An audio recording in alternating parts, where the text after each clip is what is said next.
Alright, well, not much of an introduction for this one. This is a late night Saturday workout, and because all the gyms in my area are um, closed past a certain time, we had to go to the hood to do some lifting tonight. Um, and this gym usually stays pretty busy around this time of night because, it's the only gym in the area that's open 24 hours. Um, There'll probably be a lot of car noises in the background because on Saturday nights, this side of town gets a lot of like car meets and rallies and stuff like that. They're going down, and sometimes they like to meet in the parking lot. But we might be in luck and not have any of that drama tonight because sometimes it gets pretty crazy. But I think today is back day, so I'm not really sure what I have planned for back day. This might be a long one. Um, but I'm not going to do a whole bunch of boring repeats of the same exercise and all that kind of stuff. I'll kind of do a demonstration of all the different movements that I prefer during my back day.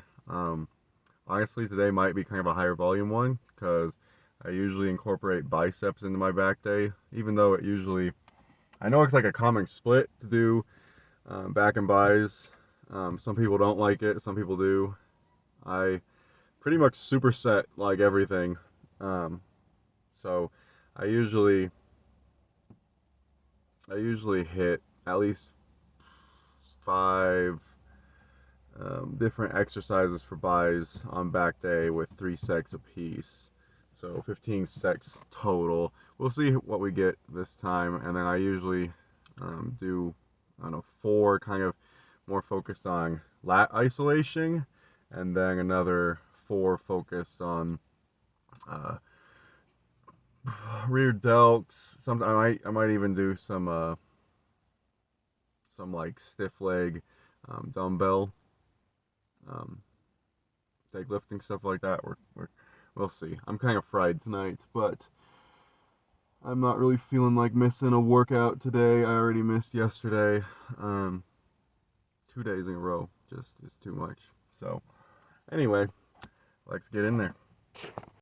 This was a super simple warm up, doing some lat pull downs. I like to do the wide grip. I really feel like I get a better stretch on the outer lats, and I really feel like I'm able to nail some heavier weights on the beginnings. I'll do a little bit of warm up at like 200, drop it down to say 150, do some reps, drop it down again, about 120, do some more reps. The purpose on these is not to go as hard as you can. This is more of my warm-up, just kind of get the blood flowing to the back. With angle grip like that, you are going to feel that in your biceps as well, not so much, but I'm going to be doing some bicep work intermittently. So knock out these final reps on the warm-up, and then up the weight to about 200 pounds. I'm going to try and keep the swinging under control, but at the same time, sometimes when you're trying to hit those new PRs for reps, it happens. This free motion machine they have here maxes out at 250, so I usually like to start on the high end with kind of my intro sets. Start on the high end, say 220, drop down 40 pounds, knock out some reps till failure or close to failure, until you start doing some sloppy swinging reps. Drop down the weight again, drop down the weight again, until you're ending at about, say, 120.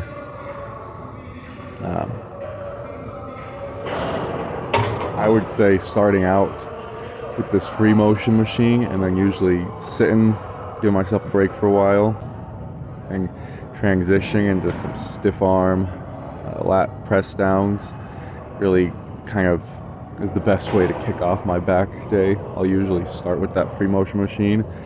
I alternate just based on what I'm feeling. So for this, I decided to switch next into stiff arm lat press downs. and this is, I believe, at 150 pounds. Again, this machine maxes out about 200, so this is going back up to, I believe, 165, and then I think finish off at 180. I did 3 sets of this, although I was only trying to record about 1 or 2 sets of each workout here. I usually will do, at the minimum, about 3 sets of each movement, depending on how good it's feeling. However, I have been having a hard time with my wrist lately. I did have an injury at work about 2 weeks ago, and my stabilizers in my wrist are really feeling off, so doing any sort of movement, like not hammer curls, but regular curls, really kind of makes me feel that wrist injury. I need to get some better straps so I can go back to doing some regular curls. But I did 3 sets of that V-bar pull down. There were just people all around, and I didn't want to be recording them or anything like that. And then switching over to some low pulley rows. Started at 175 and then bump it up for the next set. I believe the next set, let's see, my next set was at 205. And I don't really care for this grip on there. It does its job, but I would say that for this movement, I prefer, those long-handled, the really long, like the D-bar rings that have the like foot-long rope on them is what I usually prefer to use for this. I feel like I get more isolation, although I'll usually go on less weight. I finished at like 225 on that, and then for the last set I decided to add the V-bar in there and just make sure that my back was burned out. It is difficult at this gym because there's only 2 V-bar attachments, and this was at 1 o'clock in the morning, but even at 1 o'clock in the morning there are 1,000 people there hitting back. It always feels like whatever day I go in, they're always doing the same day as me. And then I finished off back with some heavy high angled rows. I did 4 sets of these. I recorded 1 at the 3 plates, and then I did another set, a little bit higher reps at 2 plates. But at this point, I was sitting on between the starting lat pull downs, the lat press downs, and then the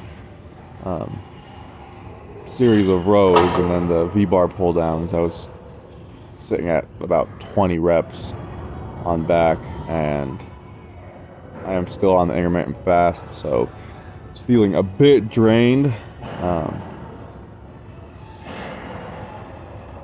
I usually try and use that front chest pad there to kind of be able to angle my back, lean a bit forward into the chest pad just to be able to get a bit more isolation and arch your back out a little bit just so you have a further range of motion. Although when you go up into the higher weight, 4 plates and more, I would say that obviously your range of motion goes down a bit. I never use this machine and do both grips at the same time. I feel like it doesn't let me focus on the squeeze, but for my biceps I basically just did 2 motions for this. Like I said, my wrist is messed up, my left wrist, so I focused on doing some hammer curls, which is great for widening your biceps, but also gets your forearms going pretty good. The second I turn those weights the other way and do a more traditional curl movement, my wrist is feeling it. So I focus on the hammer curls, and then for some reason I'm able to do regular curls with like the pulleys and all that, and even some of the preacher curl setups. I think it's just because it doesn't activate the stabilizers as much. But I did 5 sets of these hammer curls, and then but you know, who wants to see just like 5 sets of hammer curls continuously? I recorded 2 of them, and then the same thing, but for the high pulley curls in the next set. But like I said, by the end of this workout, it was starting to get kind of sloppy because I like to pair my workouts, so back and buys, chest and tries, especially when fasting. I'm trying to just get as much coverage as I can per workout on this 3-day split I'm running. So this was at about 40 pounds on these reps, and then by the time I was doing my final set, this is the first set, and then I recorded the final set, and on the final set I was so burned out, I think I was down to 25 pounds and just swinging on my reps, just to make sure I got that final squeeze. I did, at the very end of this, I did 2 more sets on one of those seated curl machines. I don't know what it is. I absolutely hate that machine, and I've recorded it before, and it doesn't always feel like I'm getting a good squeeze. It feels like I'm not going through the full range of motion. But I love these pulley curls. I feel like I'm able to either knock out like 30 reps if I want to and just go for some really isolated movement and really get the squeeze, or I can crank the weight up to 40, 50 pounds and just go to town. But I was completely burned out by the end of this. And I started to notice as I was doing this movement that I had a little bit of extra time and I had a little bit of extra energy in my back. I was not feeling as fatigued in my back as I felt in my arms, so I switched over at this point to doing a little bit more rows. I tried to crank up the weight on this, but even 2 plates was feeling like a struggle at this point. My final meal of the day was about 6 p.m. Today, so my fasted energy was completely burned out. I did try and do a little bit of extra squeezing at the top. Sometimes I'll do, when I feel like I can't actually hit the weight, if you're going like more than 3 plates, I'll do a few reps of this and then just stop at the top and feel that squeeze. But yeah, that was the final set on this, and then it was just back home to conk out at 1 a.m. Of the energy last night for a post-workout follow-up, and I have woken up super dehydrated. Part of the other thing about about working out while trying to maintain a functioning household is that, man, you have to, like, you're not just prepping food for yourself. I got 3 kids downstairs watching Bluey right now. They just finished eating a bunch of eggs. But today is going to be leg day, so hopefully we'll get some good video of that today.